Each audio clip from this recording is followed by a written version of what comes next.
All right, so the first thing we're going to do is just know that today is a different order of service because we have our beautiful friends, Larissa Stowe and Shakti Tribe with us. Let's give them a round of applause.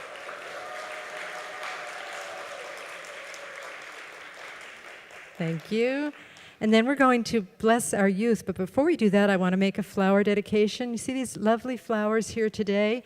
They are dedicated with great love to Liam Hadris and his Boy Scout troop for the gift of their time in weeding, expertise in beautifying the area by our ramp. We are so appreciative, and so is Grandma. Thank you, Liam. And so it is. And so it is, and so we allow it to be. And we breathe in deeply. And exhale, gently opening our eyes in love with what is, as it is, and so it is, as we listen to the music of our first piece.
we're starting the spiritual message this morning with a reading written by Rumi and read by my husband, Hugh Rose. How does God keep from fainting?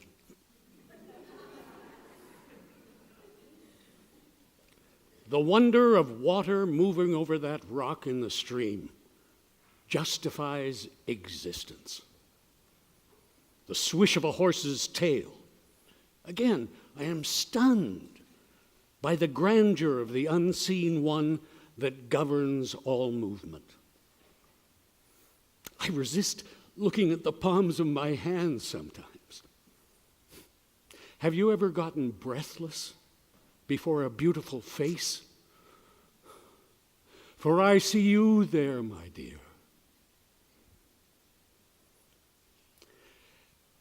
There is a wonderful problem waiting for you, which God and I share. How to keep from fainting when we see each other. In truth, how does God keep from fainting looking at himself all day? Light is moving like a stream, and myriad celestial beings applaud.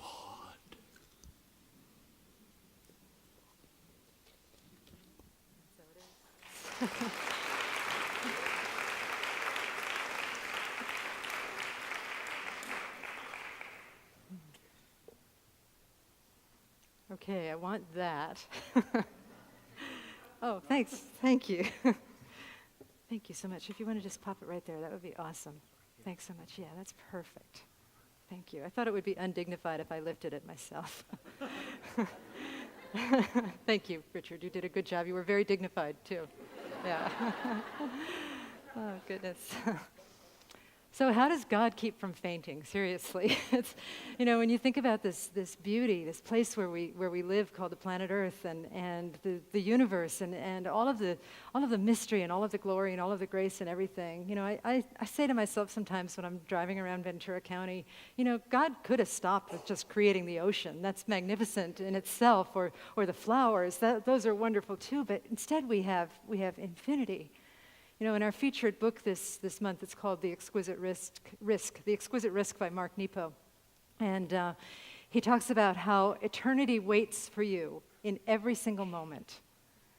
You just breathe into that for a moment, thinking about eternity, which is infinite good, waiting for you in every single moment. And it seems that sometimes we forget that sometimes. Or if we know it, we don't know how to receive eternity at every single moment. And so today is about learning how to facilitate that exchange, that exchange of receiving the goodness of the oak tree and the seed, as Larissa sang about, and the ocean and the wave, and the eternity in the minute details of our lives, and the intimate in the infinite. However will we do that? Well, one of the suggestions that I have for you is engaging what I call the currency of paradox. I've been thinking a lot about currency lately because I'm getting ready to teach this class. It's foundations, and it's the basic teaching of the science of mind teaching.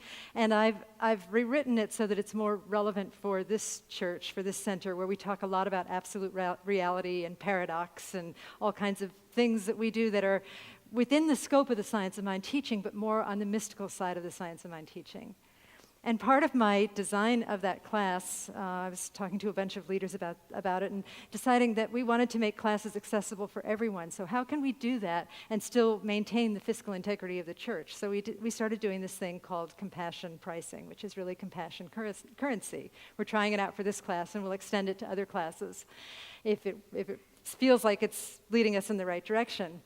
And the way that compassion currency works is that people take the class and then they pay whatever they are moved to pay, whether it's nothing or whether it's $10,000. They can pay either one, and either one is absolutely fine. And it's compassion also for understanding that we're a spiritual teaching and that we have this facility here that we need to run. So it's compassion also for the stuff that goes into what we need in order to make this message visible and viable for the world. So it's compassion that goes in two ways. But there was something for me, there was something wrong with that name, compassion pricing. I couldn't quite get my head around it. And I was chatting with someone, and he was saying, well, maybe take out pricing. That sounds too materialistic. And I'm like, yeah, but I balance the profane and the sacred. You know, I need the materialism in there because it deepens the spirituality of it. So I don't think I want to take out the word pricing. And then in a flash, as I meditated it and stewed about it for I don't know, a week or two, and then finally let it go on a plane on the way back from Canada. All of a sudden it popped into my head, we're going to call it priceless pricing. Priceless pricing, because I love that. You know, there's a high level of sort of wiggly paradox in that, and that's what I really live for. You know, priceless is a word that has two meanings, so which meaning is it? Is the glass half full or is the glass half empty? Is priceless meaning that there's no price? It is priceless, there's no price? Or does priceless mean that it's priceless and precious? Which one does it mean? Yes. Yes. The answer is yes, it is both of those things. It is priceless in that we don't assign a value to it, because really you can't put a price on spiritual teaching. And you can't put a price on spiritual teaching because it is priceless, because it is so precious that it is priceless.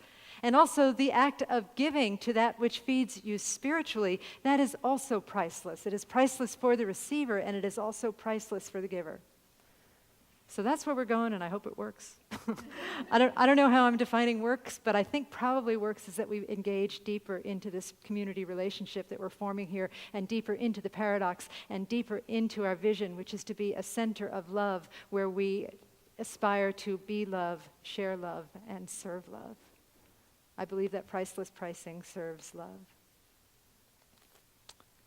And it is a form of currency.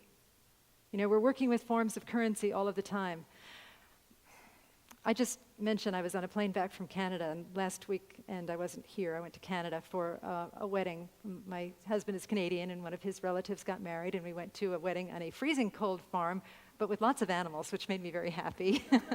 And my wedding finery, feeding the goats, you know. It's very, very fun, that aspect of it. And, you know, when you go to a foreign country, you change currencies.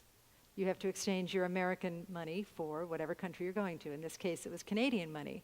And you know, when you get a new currency, you kind of have to, you spend some time with it. You kind of have to figure it out. It doesn't quite make sense at first. You know, you're going through your coins saying, is this Canadian or American? And you can't see like me. You're searching for your bifocals with one hand and digging through your coins in the other. And so there's this sort of learning curve with a new currency. And I think that, you know, I relate the idea of currency to the idea of our thoughts. That our thoughts actually are electrical. You know, when our neurons work, there is an exchange of electrical energy in our brain. So our thoughts are electrical impulses. And so what is the currency of our thought? What is the currency of your thought? What currency are you putting out into the world? What energy are you putting out into the world? What electric law are you putting out into the world? Because what you put out into the world will be what you experience. I think that many of us operate using the currency of caution. Yes, which is really the currency of fear. I remember when I first started noticing, actually in hindsight I noticed when I started really getting into the currency of caution and fear, and that was when I was a teenager. When I was 13, my mother was diagnosed with aggressive breast cancer, and then she died when I was 17. And for those 4 years that she was alive, she was actually quite well a lot of the time, but there was always this feeling that a shoe was about to drop. And I remember becoming very cautious in that time. Like I wouldn't go too far away from home, or I wouldn't make decisions that would change my life in any big way. Because I kind of felt like if I could just be cautious, if I could just be still, if I could just kind of control everything and hold it together, then maybe everything would turn out all right. And I think a lot of us do that all the time. I see it in our cockatiels, you know? We have an outdoor aviary, and I see our cockatiels, and when dusk is coming, they're afraid to eat because that's when hawks come, right? So the cockatiels are just kind of sitting hunkered on their little perches going, you know, Mel is one of our cockatiels, and Mel is saying to Caesar, Caesar, don't make any sudden moves. Something might Something might swoop out of the sky and get you.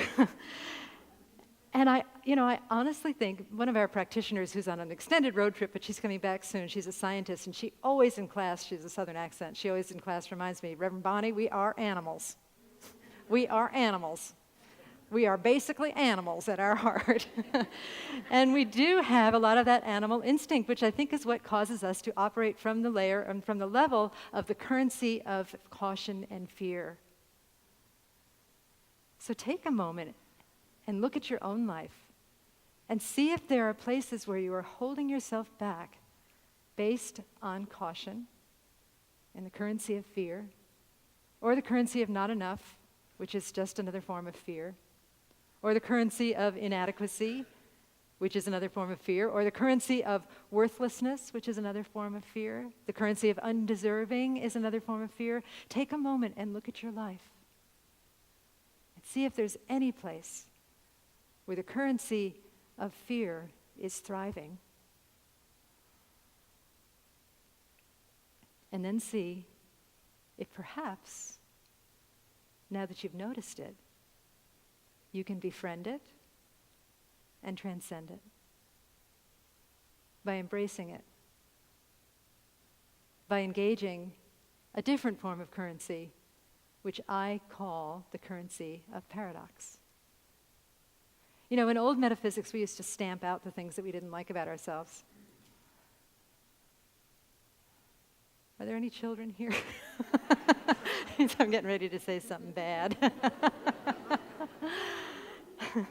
No, it's just human nature that we want to stamp out the thing that seems like it's against us, you know. And the bad thing I was going to say was I remember reading Prince of Tides. Has anybody read Prince of Tides?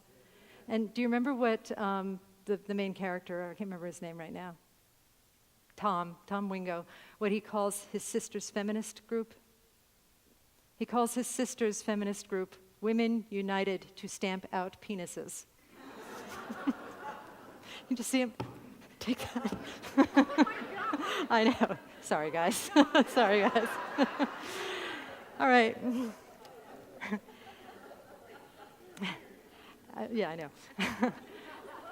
As I mentioned, we do blend the sacred and the profane in this church. It's one of my specialities, just so you know. But the currency, I know. Yeah, what's wrong?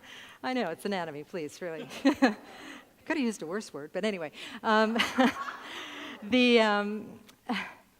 The paradox that I'm going for here is that we hold the dynamic tension. You know, what is a paradox? I often define paradox as something that the ego really can't even tolerate. The ego doesn't even want to think about paradox, and that's why we try and stamp out that thing which seems against us. We can only have it be one way. We can't have the glass be priceless and priceless.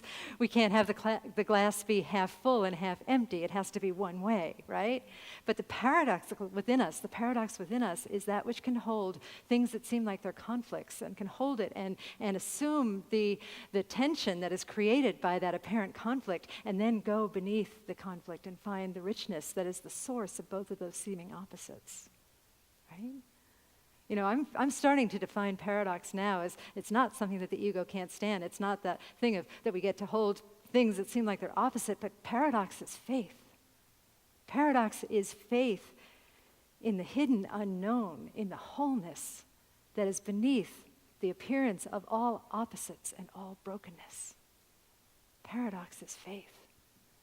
So what would it be like to engage the currency of paradox, the currency of faith in the wholeness that seems to be behind all brokenness?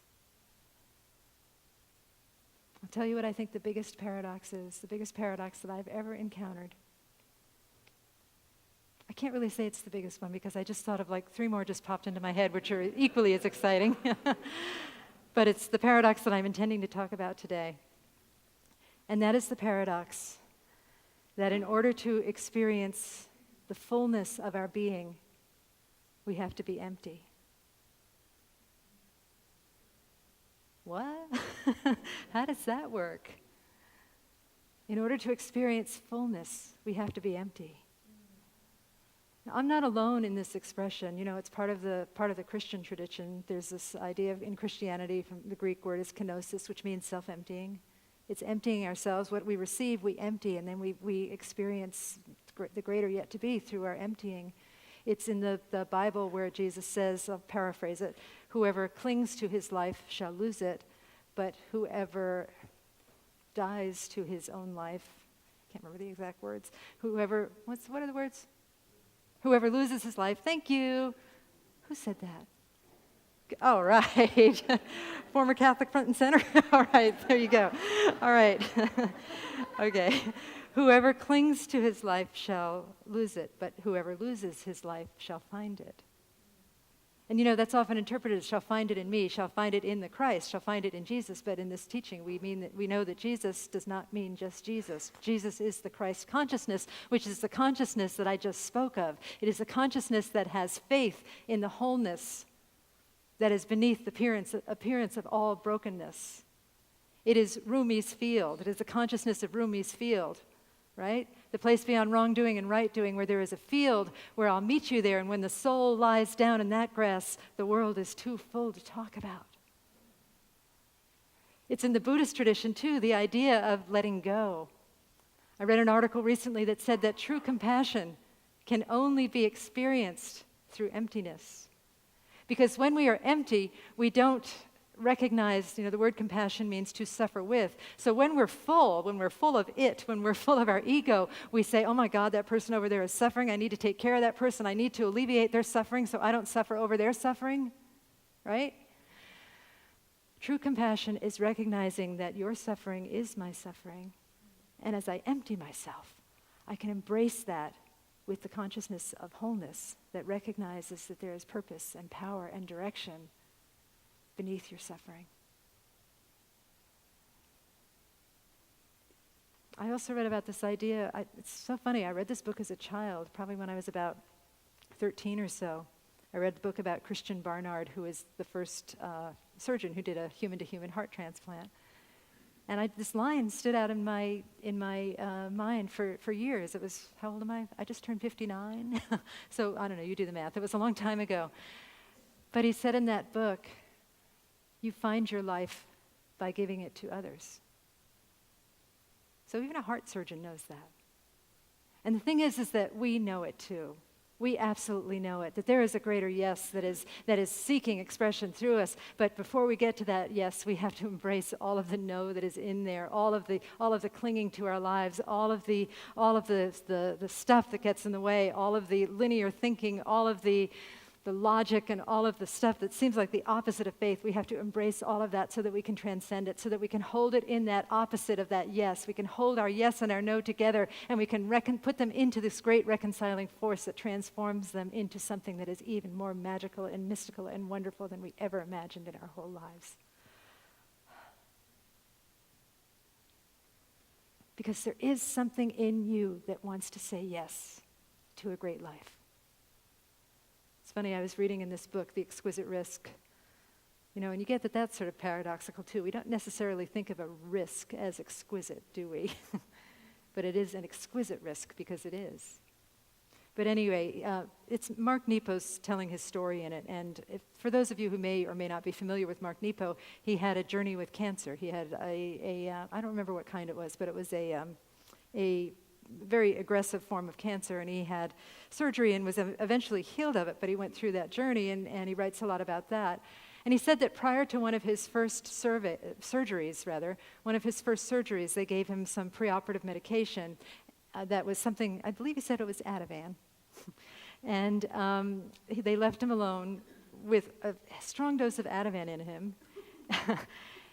And when he woke up from his surgery, he realized that he had made all kinds of travel reservations. In his inbox, he's like, I'm going to Greece. Whoa. Oh, I'm going to Hawaii. Wow. I'm going to Machu Picchu. Yippee. But Mark Nepo, being who he is, being a poet with incredible depth, he said, I recognized that was the only way I could free that part of myself that wanted adventure. That was the real part of myself trying to escape, and it took a little bit of Ativan to get it out. okay? Now, this is not a recommendation to go down to wherever people buy drugs. I'm not familiar with that. And get some whatever, okay? But it is an invitation. It is an invitation to know that maybe there is something within you, this greater yes that wants to express. And can you spend some time in looking at that and seeing what that might be, and then holding that yes while tenderly holding that no, and recognizing the greater yet to be that comes from that parallel of opposites that is seeking beautiful expression through you. I'll tell you, I mentioned that when my mom got sick, I became very cautious. And over the years, I have, through spiritual work, have managed to shed a lot of that. But I still, that no can come up so strong, so strongly for me.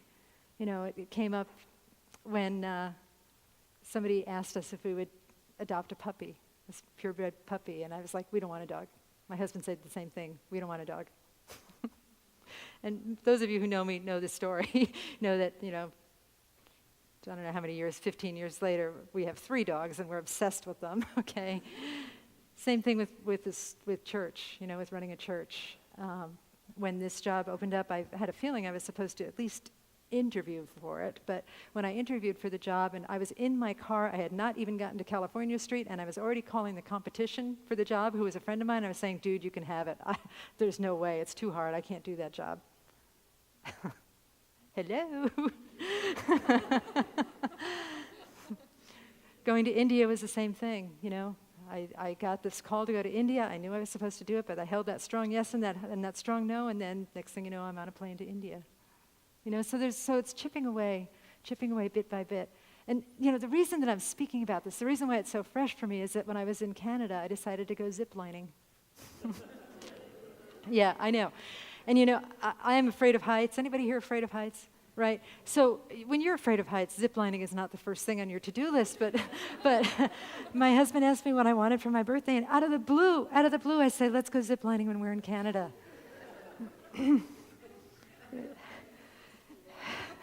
I mean, you have to ride up in a gondola, first of all, which, was terrifying to someone like me. but it was, before we did the first zip, it was a horror story. The no was so strong. The no was, I wrote a message on Facebook that, and thank God we didn't have reception because it didn't post, but I wrote a message on I wrote a message on Facebook saying goodbye to all of my family and friends.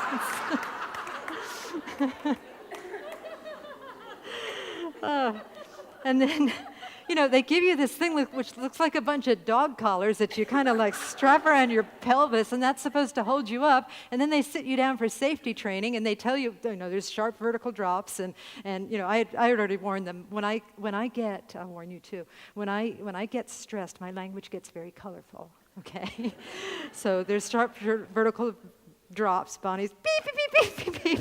Okay.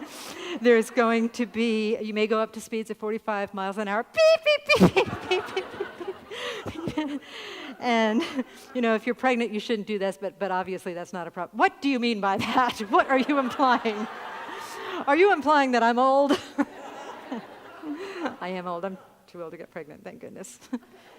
Because several weeks ago, we learned the universal sign for menopause, which is what, people?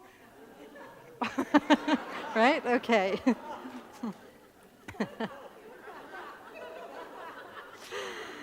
Oh, Lord.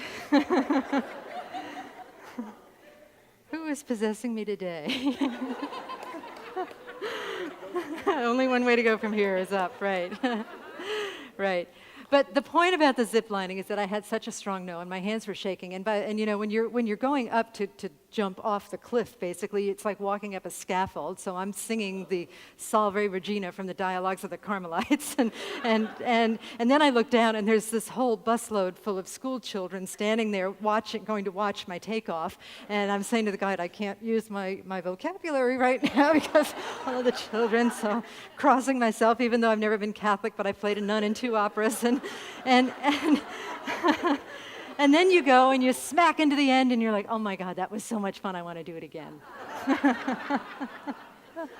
So see what I mean? You're holding the yes, you're holding the no, you just put your feet to the yes and the no, and something mystical happens, and joy comes into your life.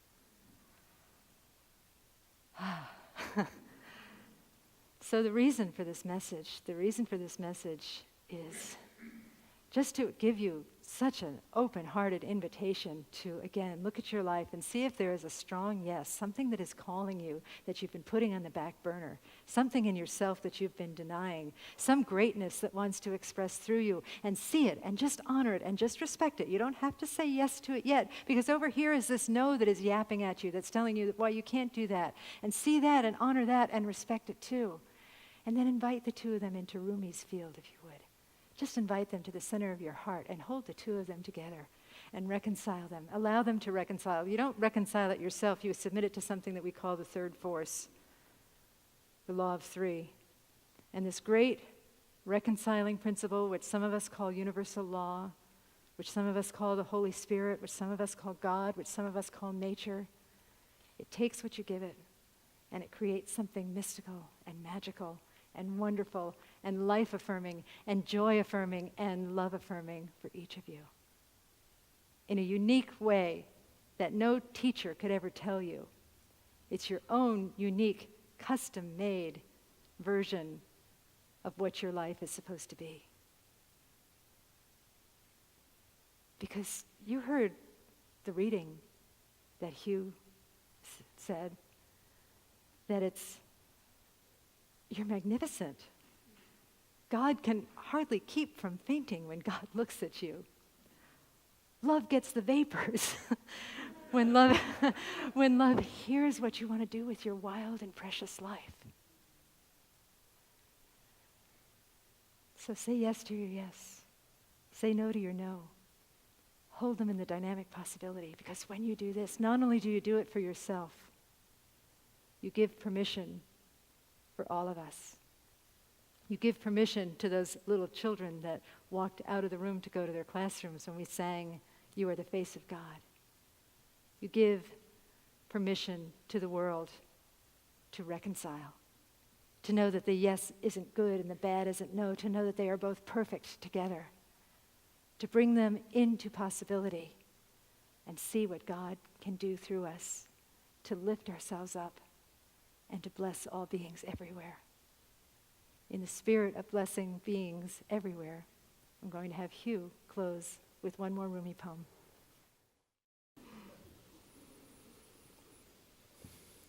The way wings should. What will our children do in the morning? Will they awake with their hearts wanting to play the way wings should? Will they have dreamed the needed flights and gathered the strength from the planets that all men and women need to balance the wonderful charms of the earth, so that her power and beauty do not make us forget our own?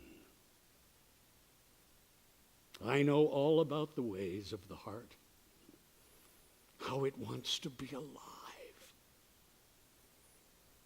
Love so needs to love that it will endure almost anything, even abuse, just to flicker for a moment. But the sky's mouth is kind. Its song will never hurt you, for I sing those words.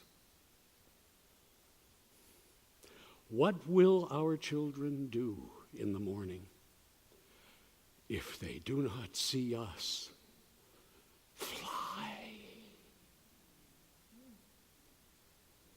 And so it is. Thank you. So let's turn within.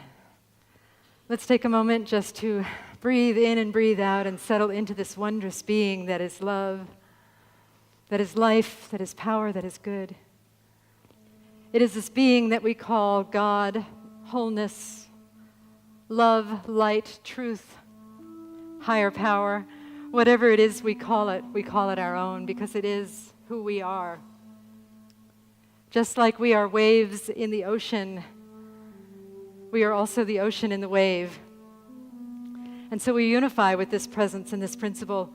We know what it is and who it is, and we recognize and unify that it is the very substance and fabric of our life that is so blessed and very blessed. And so in this place of knowing the truth of ourselves, let us take this Sunday morning, these words and this message and the music and the fellowship and all of the love that is in this spiritual center and bring it into our own hearts, knowing that as this center is a center of love, so we too are centers of love. We take a moment to see what resonated with us this morning, whether it was the idea of saying yes to an eternal yes that seeks expression through us, or the idea of honoring our no and respecting it and holding it with tenderness and love, whether it is the intention to reconcile those two seemingly opposite factors into something great and wonderful. Surrendering, allowing, being, trusting, any of those things, we allow those things to move into our life with greater presence and greater process. And we know that because of this, our lives are blessed and very blessed. And so we give thanks for this time together. We give thanks for this morning. We give thanks for this spiritual teaching that is truly priceless. We give thanks for this wonder and for this love. How blessed we are to be in this beautiful community where we get to celebrate the real, where we move from the unreal to the real every week, and where we move from death to immortality, to know the truth and the power and the presence and the goodness of life and love as it lives and moves, has its perfect being through each of us. I'm so grateful for this time together, so grateful for life, so grateful for love. And with a heart that is filled with gratitude, I release these words into the mystery, and together we say, and so it is. Which is a paradox, isn't it? Right? It's just a thing. Feel your heart. What you feel about standing up, moving your body, and feeling the earth beneath your feet.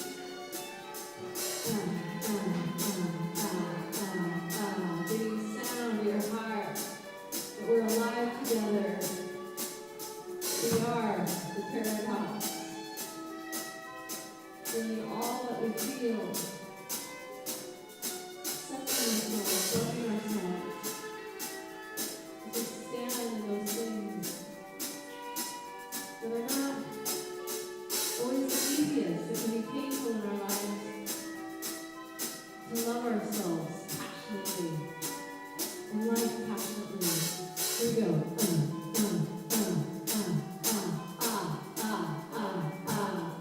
Let yourself be heard.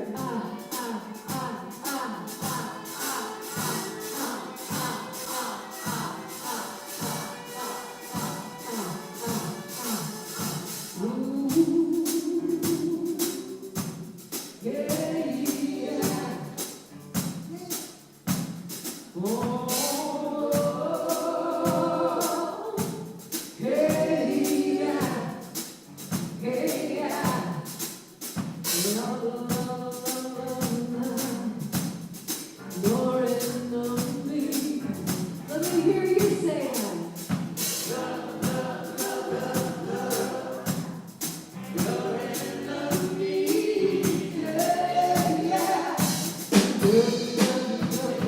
Yeah.